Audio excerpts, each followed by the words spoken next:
선배 목사님하고 설악산을 등산하게 됐을 때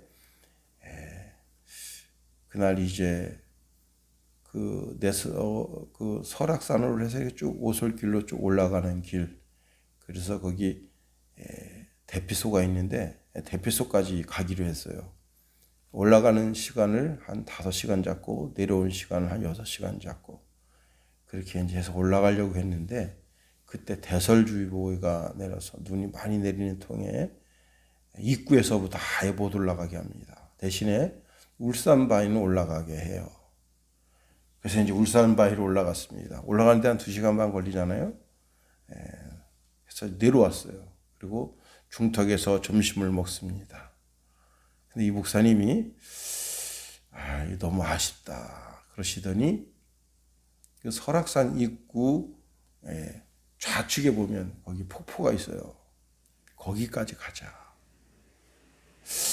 생각에는 지금 울산바위도 만만치 않은데 거기까지 올라갔다 왔는데 그쪽 그 폭포 있는 데까지 가자. 그래서 제가 안 가면 안 됩니까? 했더니 천만 말고 따라와라. 그래서 제가 거기 폭포 있는 쪽으로 올라갔습니다. 거의 1시간 반 거리 되는 것 같더라고요. 갔더니 장관입니다. 폭포에서 물이 떨어져 물이 얼었는데 그게 진짜 장관이었어요. 그 다음에 거기서 이제 클라이밍 그 시합 대회를 하고 있어요. 전국에서 온 그 선수들이 그 얼음을 깨면서 올라가고 있어요. 그래서 넉넉히 그걸 한참 보고 왔습니다.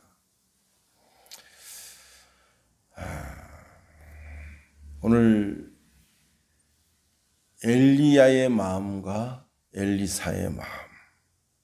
엘리야는 엘리사를 그냥 베델에 머물러 있게 하고 싶고 길갈에 머물러 있게 하고 싶고 여리고에 머물러 있게 하고 싶은데 엘리사는 그렇지 않아요. 엘리사는 끝까지 엘리야를 쫓아갑니다. 그러므로 말미암아 끝까지 쫓아가서 마지막 하나님께로부터 이제 이렇게 취함을 받을 때 가장 큰 축복을 받아 누리는 것을 우리가 본문의 말씀을 통해서 알게 됩니다. 자, 근데요, 이때가 어느 때냐? 이때는 선지자들 다 잡아 죽이던 때입니다. 그런 시대에 예수님을 따른다? 그런 시대에 여호와 하나님을 따른다? 이건 일사가구의 신앙이 없으면 안 되는 거예요. 참 예수님께서 제자들에게 말씀하십니다. 나를 따라오너라. 내가 너희를 사람 낚는 어부가 되게 하리라. 너는 너 십자가를 지고 나를 따르라. 말씀하십니다. 오늘 엘리사가 생명 걸고 쫓아갑니다. 마침내 하나님께서 주시는 가장 최고의 복, 성령을 갑절로 덧입는 복을 받게 됐다고 하는 것이 오늘 본문의 말씀입니다. 그러면 엘리사는 어떻게 해서 이렇게 성령을 갑절로 받는 복을 받게 됐습니까? 하나님의 사람 엘리야를 따라 나섰다는 거예요. 오늘 보면 1절 말씀 보세요. 여호와께서 회오리 바람으로 엘리야를 하늘로 올리고자 하실 때에 엘리야가 엘리사와 더불어 길갈에서 나가더니 그랬습니다. 자, 엘리야 선지자는 아합 왕 때부터 아하시아 왕 때까지 무수한 핍박과 학대를 감내했던 선지자입니다. 이제 사명을 마치고 에녹처럼 죽음을 맛보지 않고 하나님께로부터 취함을 받아서 하나님의 나라에 올라가게 됐어요. 이런 축복이 우리 순양교회 성도들에게도 있게 되길 예수님의 이름으로 축원해 드립니다. 예수님이 재림하시면 이 땅에 수많은 사람들이 에녹처럼 엘리야처럼 죽음을 맛보지 아니하고 하나님의 나라로 들림을 받게 되는 놀라운 역사가 있게 될 것입니다. 자, 그러니 우리가 늘 기도할 때도 마라나타 주 예수여 어서 오시옵소서라고 기도할 수 있어야 하는 겁니다. 이 힘들고 어려운 세상 속에서 하나님의 백성으로 살아가며 하나님의 영광 올려드리는 것도 복되지만 주님이 이 땅에 재림하실 때 그 주님을 반갑게 맞이하며 주님과 함께 주님이 우리에게 허락하신 낙원에 거처에 올라가게 되는 것, 그 이상 더 행복한 것이 어디 있겠어요. 자, 오늘 본문 1절 말씀해 보니까 엘리야가 엘리사와 더불어 길갈로 나가더니, 이 더불어라고 하는 단어가 함께 하다라는 뜻입니다. 현대어 성경에 보면요, 따라 나섰다 그렇게 말씀하고 있습니다. 엘리야가 엘리사를 바짝 쫓아갔다는 거예요. 떨어지면 죽는 줄 알고 그냥 바짝 쫓아갔다는 거예요. 그 말씀을 2절과 4절과 6절에서 계속해서 말씀하고 있습니다. 2절에 보세요. 엘리야가 엘리사에게 청하건대 너는 여기 머물러. 아주 정중하게 엘리야가 엘리사에게 말합니다. 너 여기 머물러 있어라. 그럴 때 엘리사가 뭐라 했습니까? 여호와께서 살아계심과 당신의 영혼이 살아있음을 두고 맹세하노니 내가 당신을 떠나지 아니하겠나이다. 3번이나 동일하게 고백을 했습니다. 어떤 신앙적 결단이 있어야죠. 제가 이제 신학교를 앞두고 그때 우리 담임 목사님이 김 선생 앞으로 신학도 하고 그래야 될 사람이니까 영적으로 단련 좀 해야 됩니다. 그래서 어떻게 하면 될까요? 그랬더니 교회에서 사막산으로 40일 동안 철야기도 가기로 했으니 같이 갑시다. 그래서 그때 한 8명 정도, 9명 정도가 사막산으로 갔습니다. 1차 기도를 했는데 저 나름대로는 참 많은 은혜를 받았어요. 근데 2차 또 하시겠다 그러는 거예요. 그래서 고민하다가 1차도 했는데 2차는 못하겠나 하고 그 목사님 부쩍 쫓아서 사막산에 내 인생에 정말 그렇게 영적으로 참 깊어진 때가 없었어요. 사막산에 그냥 거기 올라가서 쫙 하고 부르짖으면서 수많은 영적 거성들이 그 사막산에 있었던 거 아니에요. 주님을 쫓아가는, 예수님을 쫓아가는 그런 신앙. 자, 어쨌거나 엘리사는 엘리야를 바짝 붙였습니다. 그걸 통해서 뭘 얻으려고 그러는 거예요? 하나님의 역사하심, 하나님의 섭리하심, 하나님의 인도하심, 이것을 깨닫고자 원하는 겁니다. 자, 뭔가 얻으려고 하는 것이 있으니까 부쩍 쫓아가는 거죠. 그런데 그렇게 부쩍 쫓아가려고 하는 엘리사에게도 시련이 있었다 하는 겁니다. 엘리야가 계속해서 만류합니다. 고만 따라오라고. 자, 엘리야가 베델로 왔습니다. 엘리사도 베델에 이르렀어요. 4절에 보면 엘리야가 그에게 이르되 엘리사야 청하건대 너는 여기 머물라. 여호와께서 나를 여리고로 보내시느니라. 엘리사가 이르되 여호와께서 살아 계신과 당신의 영혼이 살아있음을 두고 맹세하노니 내가 당신을 떠나지 아니하겠나이다 하니라. 그들이 여리고에 이르매 자, 여리고에 갔더니 또 말씀하셔요. 너 여기 머물러 있어라. 그러니까 엘리사가 동일한 고백을 합니다. 3번이나.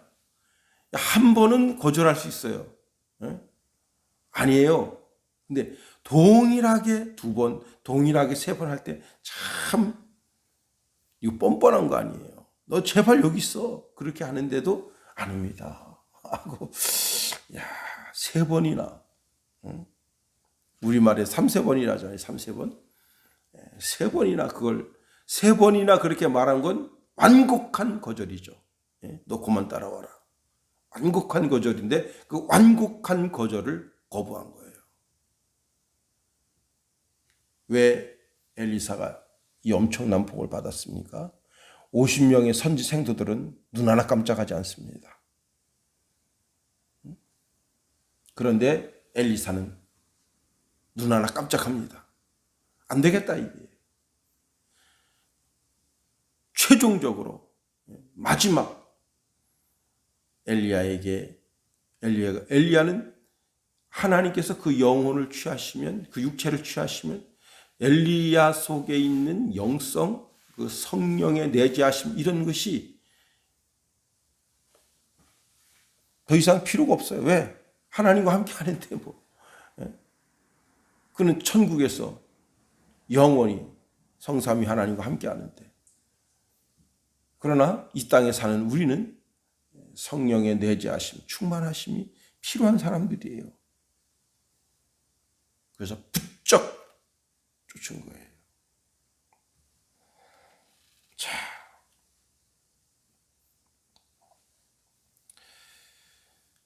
예수님께서 감람원에서 500여 주의 형제들에게 말씀하십니다. 너희들은 예루살렘 떠나지 말아라. 그리고 하나님 아버지께서 약속하신 바 성령을 받기 위해서 이 예루살렘에 머물라. 그런데 최종적으로 오순절까지 기다린 사람은 120명밖에 안 됐었어요. 나머지 380명 다 어디 간 거예요? 자기 생업이 바빠서, 피차 이런저런 이유로 주님의 말씀을 쫓기보다는 자기 속에 있는 형편과 저지를 따라간 거예요. 그러니 그 기적의 현장에 있지 못한 거예요.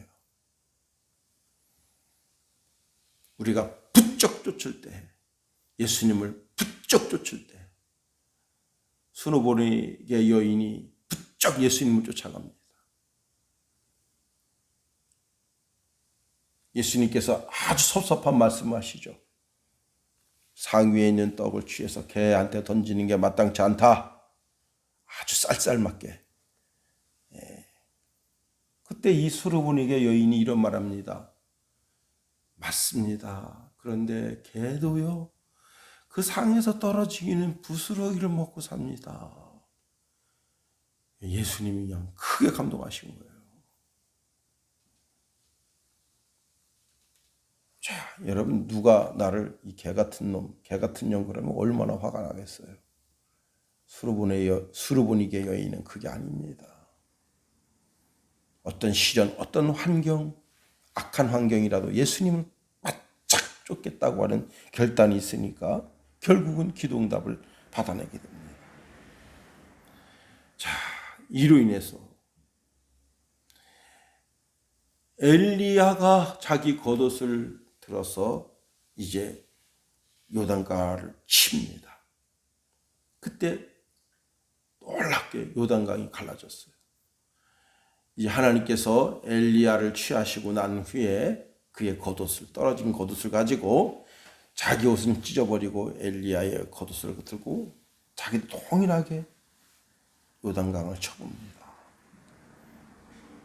그럴 때 멀리서 선지생도 50명 그것만 뻔히 쳐다봅니다. 그러나 자기는 하나님의 능력을 덧입었음을 거기서 시험합니다. 그러니 놀라운 기적의 역사를 이루게 됩니다. 8절 말씀 보세요. 엘리야가 겉옷을 가지고 말아 물을 치매 물이 이리저리 갈라지고 두 사람이 마른 땅 위로 건너더라. 여기 겉옷이라고 하는 것은 이제 전통적으로 그 유대인들이 입는 옷이에요. 그런데 그 망토를 이제 엘리사가 취했습니다. 그리고는 자기도 동일하게 엘리야의 하나님은 어디 계십니까? 하고 외치면서 요단강을 칠 때 요단강 물이 이리저리 갈라졌습니다. 아하, 하나님의 능력이 나한테 임했구나. 그리고는 멋지게 그 인생을 살아가게 되는 겁니다. 만일 엘리사가 엘리사 개인의 능력으로 그런 일을 할 수 있겠어요? 얼음 반푼어치도 없는 일이에요. 그저 평범한, 그때 당시 그걸 지켜보고 있었던 평범한 그런 선지 생도와 같은 동일한 삶을 살았을 겁니다. 그러나 그가 엘리야를 붙여줄 때 그는 그 일생일대의 멋진 신앙의 삶을 사는 거예요. 우리도 마찬가지입니다. 우리도 예수님을 바짝 붙여줄 때, 예수님의 말씀을 먹어가면서 바짝 붙여줄 때 오늘의 엘리사가 되는 겁니다. 아니, 오순절 마가다락방의 120명의 성도가 되는 거예요. 이 하루도 우리가 어떤 삶을 살기를 원하십니까? 예수님의 말씀을 먹으면서 바짝 예수님을 쫓아서 성령의 사람, 능력의 사람, 하나님의 권세의 사람으로 살아가는 이 하루가 되기를 예수님의 이름으로 축원해드립니다. 주기도문 하겠어요. 하늘에 계신 우리 아버지, 아버지의 이름을 거룩하게 하시며 아버지의 나라가 오게 하시며 아버지의 뜻이 하늘에서와 같이 땅에서도 이루어지게 하소서. 오늘 우리에게 일용할 양식을 주시고 우리가 우리에게 잘못한 사람을 용서하여 준 것 같이 우리 죄를 용서하여 주시고 우리를 시험에 빠지지 않게 하시고 악에서 구하소서. 나라와 권능과 영광이 영원히 아버지의 것입니다.